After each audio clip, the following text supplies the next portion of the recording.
नमस्कार दोस्तों, मैं अनिल एक बार फिर हाजिर हुआ हूँ आपके सामने एक और नई वीडियो के साथ। तो किसान भाइयों, इस वीडियो में हम बात करने वाले हैं मक्के की खेती के बारे में। A to Z जानकारी इसमें मैं आपको देने वाला हूँ। इस वीडियो में आपको खाद का प्रबंधन, पानी का प्रबंधन, बीज कितना लगेगा, कौन सा लगेगा, कैसे बिजाई करनी है और कौन सा खाद जो है बिजाई के समय डालना है, कौन सी बीमारी में कौन सा स्प्रे होगा, फंगस में कौन सा स्प्रे होगा, कीटों का कौन सा स्प्रे होगा, सारी जानकारी आपको इसमें मैं जो हो देने वाला हूँ मक्के की खेती के बारे में। तो वीडियो को शुरू करने से पहले मैं आपको जानकारी दे दूं कि अगर आप इस वीडियो को यूट्यूब चैनल पर देख रहे हैं तो यूट्यूब चैनल को सब्सक्राइब करके घंटे का बटन दबाएं। लेकिन अगर आप फेसबुक पेज पर देख रहे हैं तो पेज को लाइक और फॉलो करना बिल्कुल भी ना भूलें। तो चलिए किसान भाई, वीडियो को शुरू कर लेते हैं।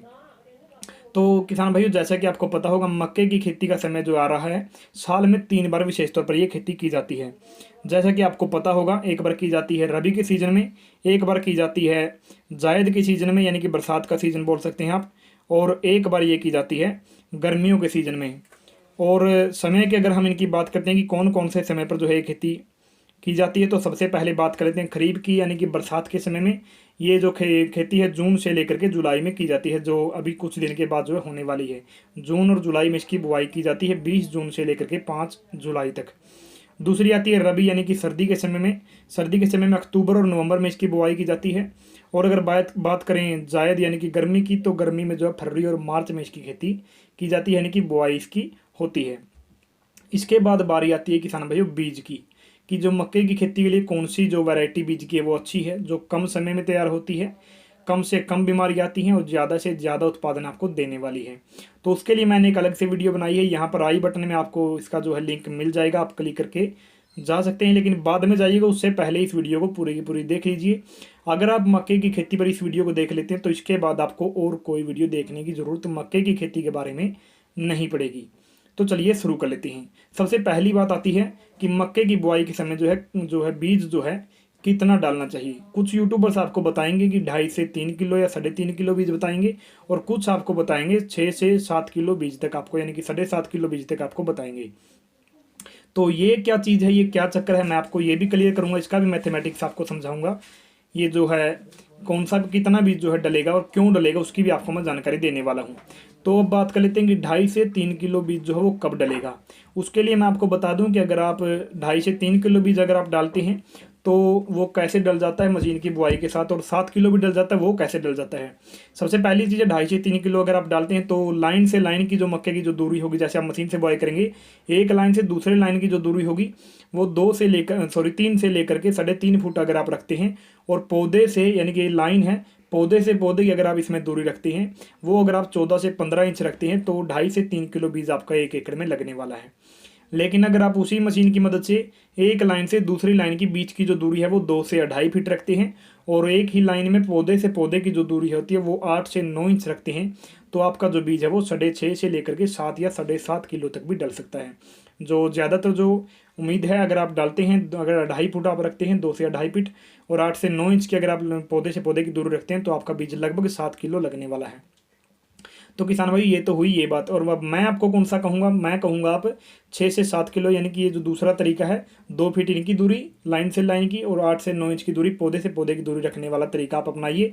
इसमें 7 किलो बीज डालिए, यही बहुत अच्छा रहेगा। उत्पादन जो है इसका 3 किलो बीज वाले से 1.5 गुना उत्पादन आपको देखने को मिलेगा।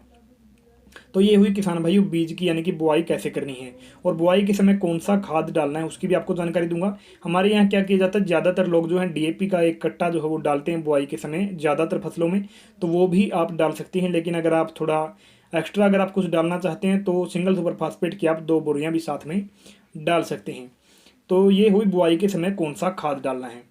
अब बुआई करने से पहले बीज जब आप लेकर आते हैं, उसके लिए सबसे ज़रूरी चीज़ क्या है, एक होता है बीज उपचार, यानी कि सीड ट्रीटमेंट इसको बोला जाता है हमारे यहाँ।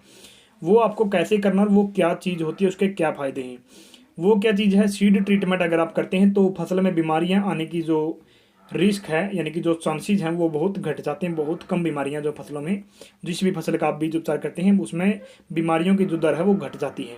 तो अगर आप बीज उपचार करना चाहते हैं तो आपको जो है मार्केट में, अगर आप दवाई की शॉप पर जाते हैं तो वहाँ पर आपको ट्राइकोडर्मा, कैप्टन और भी बहुत सारे ऐसे जो है प्रोडक्ट आपको मिल जाएंगे जो बीज उपचार के लिए प्रयोग किए जाते हैं। आप जाकर बाजार से कोई भी लेकर आ सकते हैं, ट्राइकोडर्मा ले आइए, कैप्टन ले आइए, और भी बहुत सारे होते हैं, कोई भी आप लेकर आइए। उसके लिए आपको क्या करना है, 1 लीटर पानी में 1 ml वो प्रोडक्ट डालना है, और जो बीज आपका मान लीजिए 7 किलो बीज है, वो 1 लीटर पानी हो जाएगा, उसके अंदर 1 ml वो मिला करके उसको जो है अच्छे से घोल करके जो है आपको उसके ऊपर छिड़काव करना है बीज के ऊपर, और बीज को आपस में जो है मिला देना है। ये हो गया सीड ट्रीटमेंट यानी कि बीज उपचार। यहाँ तक हमारा काम कंप्लीट हुआ। इसके बाद हमारी बारी आती है, अब हम एक एक करके पहले बात करेंगे खाद की कि कब कौन सा खाद कितने समय पर डलेगा। उसके बाद हम बात करेंगे कि कौन से कीट की जब बीमारी आती है उस पर कौन सा स्प्रे आपको करना है। उसके बाद फंगस की बात करेंगे। टोटल जानकारी इसमें हम आपको देने वाले हैं। तो चलिए शुरू कर लेते हैं। सबसे पहले आपको जो है कब कौन सा खाद देना है, बिजाई के समय जो खाद देना था वो हमने आपको बताया। अब हम बात कर लेते हैं कि पहली बार खाद कब डालना है बिजाई के बाद, और कौन सा खाद डालना है। तो आपको लगभग 15 दिन के बाद यानी कि 16-17 दिन की जब फसल हो जाती है, आपको यूरिया डालना है 20 से 25 किलो प्रति एकड़ के हिसाब से। और यूरिया डालते समय एक बात का विशेष ध्यान रखें कि जब आपने फसल बोई थी और अगर मिट्टी थोड़ी ज़्यादा शुष्क हो गई थी, तो 15 से 18 दिन के बाद जब यूरिया डालने का समय होगा, मिट्टी पूरी तरह सूख चुकी होगी, तो उस समय आपको क्या करना है, या तो आप यूरिया डालकर पानी दे दीजिए या फिर पानी देकर यूरिया डाल दीजिए। इसमें से आपको एक तरीका अपनाना है, कोई भी कर लीजिए। आपको क्या करना है, अगर आप दिन में आप यूरिया डाल दीजिए, शाम को पानी आप चला सकते हैं, या फिर आप ये भी कर सकते हैं कि पानी देने के बाद जो है, यानी कि शाम को अगर आप पानी देते हैं या रात को देते हैं या दिन में अगर आपने पानी दिया तो शाम को यूरिया डाल दीजिए। पानी देने के बाद भी आप जो है यूरिया डाल सकते हैं, दोनों ही तरीके अच्छे रहेंगे। सूखी मिट्टी में यूरिया अगर आप डालते हैं तो पानी उसको ज़रूरत होगी, गीली मिट्टी में यूरिया काम करता है। अगर यूरिया के ऊपर पानी आता है या पानी के देने के बाद तुरंत यूरिया डाला जाता है, तो जो 90 से 95% यूरिया जो है आपका प्रयोग में आ जाता है। लेकिन अगर आप सूखी मिट्टी में डाल देते हैं, कई दिन हो चुके हैं पानी दिए, तो जो है यूरिया आधा से ज़्यादा यूरिया जो है बेकार चला जाता है। यहाँ तक हुई पहले खाद की बात। अब इसके बाद हम बात करेंगे कि जो फसल जो है जब 20 से 25 दिन की यानी कि 25 से 30 दिन की जब फसल हो जाती है, उस समय हमें कौन सा खाद जो है डालना चाहिए, तो उसकी भी हम बात कर लेते हैं। तो जैसे कि मैंने बताया था 16-17 यानी कि 18 दिन के समय पर आप डाल सकते हैं 20 से 25 किलो यूरिया। लेकिन जब आपकी फसल उससे 1 हफ्ते या 10 दिन के बाद यानी कि 25 से 28 दिन की हो जाती है, तब आपको डालना है NPK 19-19-19 डाल दीजिए, और सिंगल सुपर फास्फेट की 1 बोरी डाल दीजिए। दोनों 5-5 किलो डालेंगे। NPK 19-19-19 और सिंगल सुपर फास्फेट दोनों 5-5 किलो आप डाल सकते हैं। ये हुई 25 से 30 दिन की यानी कि 27-28 दिन के बाद आप डाल सकते हैं। प्रति एकड़ के हिसाब से ये डोज आपको डालनी है, जितने एकड़ हो उसके हिसाब से आप इनको गुणा कर लीजिएगा। अब हम बात कर लेते हैं तीसरी बार यानी कि जब खाद डलता है। पहला डला 18 दिन की फसल पर, दूसरी बार डला जो 25 से 28 दिन पर, और सबसे पहले वो जो बिजाई के समय डला था उसको मैंने इसमें नहीं गिना है, वो बिजाई के समय की चीज़ है। अब तीसरी बार जब डलेगा 40 से 50 दिन की फसल पर आपको जो है खाद डालना है। तो कौन सा खाद आपको 40 से 50 दिन की फसल पर डालना है, उसकी भी मैं आपको जानकारी अभी देने वाला हूँ। खाद की पूरी जानकारी इसमें आपको सबसे पहले मिलेगी, उसके बाद एक एक करके हम और चीज़ों की बात करेंगे। तो 20 से 25 दिन की बात की, अब बात कर लेते हैं 40 से 50 दिन की फसल में आपको कौन सा खाद और कितना डालना है। करना क्या है, आपको डालना है सल्फर। 5 किलो का सल्फर का पैकेट आता है, और 20 से 25 किलो यूरिया आप डाल दीजिए दूसरी बार, यानी कि तीसरी बार जब आप डालते हैं 40 से 50 दिन की फसल में, सल्फर 5 किलो और 20 से 25 किलो यूरिया आप डाल दीजिए। अब बात कर लेते हैं कि जब आपकी फसल हो जाती है 60 से 70 दिन की, तब आपको कौन सा खाद डालना है। तब आप डाल सकते हैं NPK 0050, और उसके साथ आप जिंक डाल दीजिए, दोनों 5-5 किलो डाल दीजिए। और अगर आपकी फसल की ग्रोथ आपको कम लगती है तो 20 से 22 किलो या 25 किलो यूरिया भी डाल सकते हैं। लेकिन अगर फसल की ग्रोथ अच्छी लगती है तो बस यही 2 चीज़ें आप डाल दीजिए, एक तो जिंक और दूसरा NPK 0050। तो यहाँ तक हुआ सब कुछ, क्योंकि मेन चीज़ क्या है, सल्फर, फास्फोरस, जिंक, ये 2-3 चीज़ें मेन होती हैं। तो ये अगर आप डाल देते हैं मक्के की फसल में, इनकी ज़रूरत होती है, इसीलिए इन चीज़ों पर विशेष तौर पर बल मैंने दिया है, इनको ज़्यादा जो आगे रखा है। तो यहाँ तक हुई खाद की जानकारी। बस खाद आपको इतना ही देना है, जो मक्के की जो पूरी खेती आपकी कंप्लीट हो जाएगी, इससे ज़्यादा आपको कुछ अलग नहीं डालना है।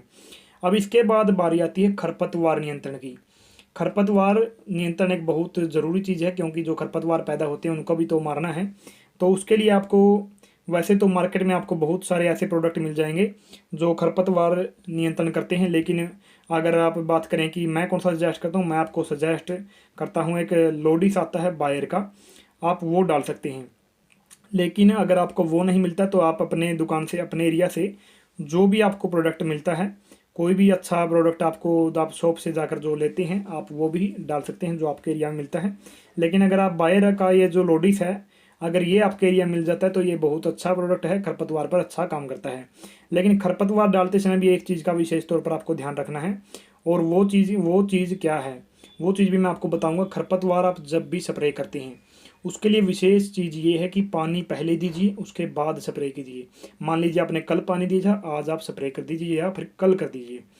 जितनी जल्दी आप करेंगे पानी देने के बाद उतना अच्छा रहेगा। पानी देने से पहले खरपतवार कभी भी स्प्रे मत कीजिए, पानी देने के बाद कीजिए। पानी देने के बाद मान लीजिए आपने स्प्रे किया है खरपतवार का, तो क्या होगा, जैसे जैसे मिट्टी सूखने लगेगी वैसे वैसे खरपतवार भी सूखता जाएगा। लेकिन अगर आप पानी देने से पहले खरपतवार का प्रयोग करते हैं, कई दिन पहले अगर आप कर देते हैं फिर पानी दे देते हैं, तो जो खरपतवार है वो मरेगा नहीं, वो दोबारा हरा हो जाएगा। इस बात का विशेष ध्यान रखिएगा। और कितनी मात्रा आपको डालनी है इसकी, बायर का जो ये लोडिस है उसकी मैं आपको बताना चाहूँगा। 100 से 120 मिलीलीटर की मात्रा है जो है आपको लगभग 200 लीटर पानी में डालकर जो है 100 से 120 मिलीलीटर ये जो प्रोडक्ट है लोडिस इसकी, और लगभग 200 लीटर पानी के अंदर डालकर जो आपको इसका छिड़काव करना है, पानी देने के बाद करना है, ये बात ध्यान रखिएगा। तो यहाँ तक बात हुई खरपतवार की। अब खरपतवार के बाद बारी आती है बीमारियों की, कि कौन कौन सी बीमारियां देखने को मिलती हैं। विशेष तौर पर दो प्रकार की बीमारियां देखने को मिलती है। एक होती है फंगस और एक होती है इंसेक्ट, यानी कि सुंडियां बोलिए, इलियां बोलिए, वाइट फ्लाई बोलिए, और या भी तना भेदक, ऐसे बहुत से बीमारियां इसमें आती हैं। और एक फंगस आती है। तो ये जो इंसेक्टों के द्वारा यानी कीटों के द्वारा जो आती है, जब भी आपकी फसल में आपको कीट दिखाई देते हैं जो खा रहे हैं आपकी फसल को, जैसे कि सुंडियां, इल्लियां हो या फिर वाइट फ्लाई हो या और भी तना बेधक हो, कोई भी किसी प्रकार का अगर आपको कीट दिखाई देता है और आपकी फसल आपको लगता है कि वो खा रहा है फसल को, तो आपको कौन सा स्प्रे करना है, वो चीज़ हम शुरुआत उस चीज़ की हम बात कर लेते हैं। तो अगर आपकी फसल को जो है कोई कीट खा रहा है तो उसके लिए विशेष तौर पर आपको प्रयोग करना है। एक आती है सिंजेंटा की एम्प्लीगो, बहुत फेमस दवाई है, आपको कहीं भी आपके एरिया में बड़ी आसानी से किसी भी दुकान पर मिल जाएगी, सिंजेंटा की एम्प्लीगो।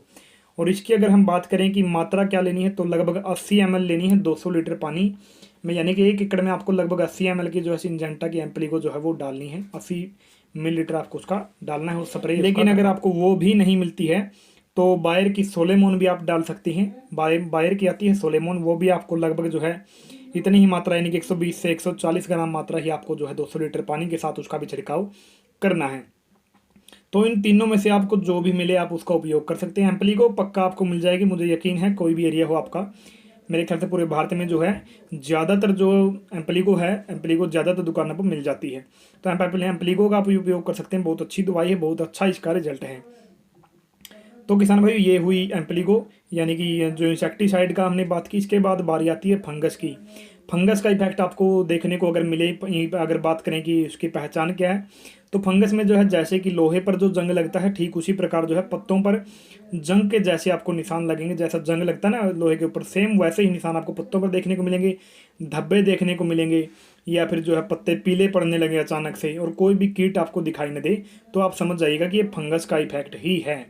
और फंगस का इफेक्ट जब भी देखने को मिलता है तो उसके लिए दो मैं आपको चीज़ें बताऊंगा। एक पहली आती है सिंजेंटा की ब्लू कॉपर आती है, आपको बड़ी आसानी से बाजार में मिल जाएगी सिंजेंटा की ब्लू कॉपर।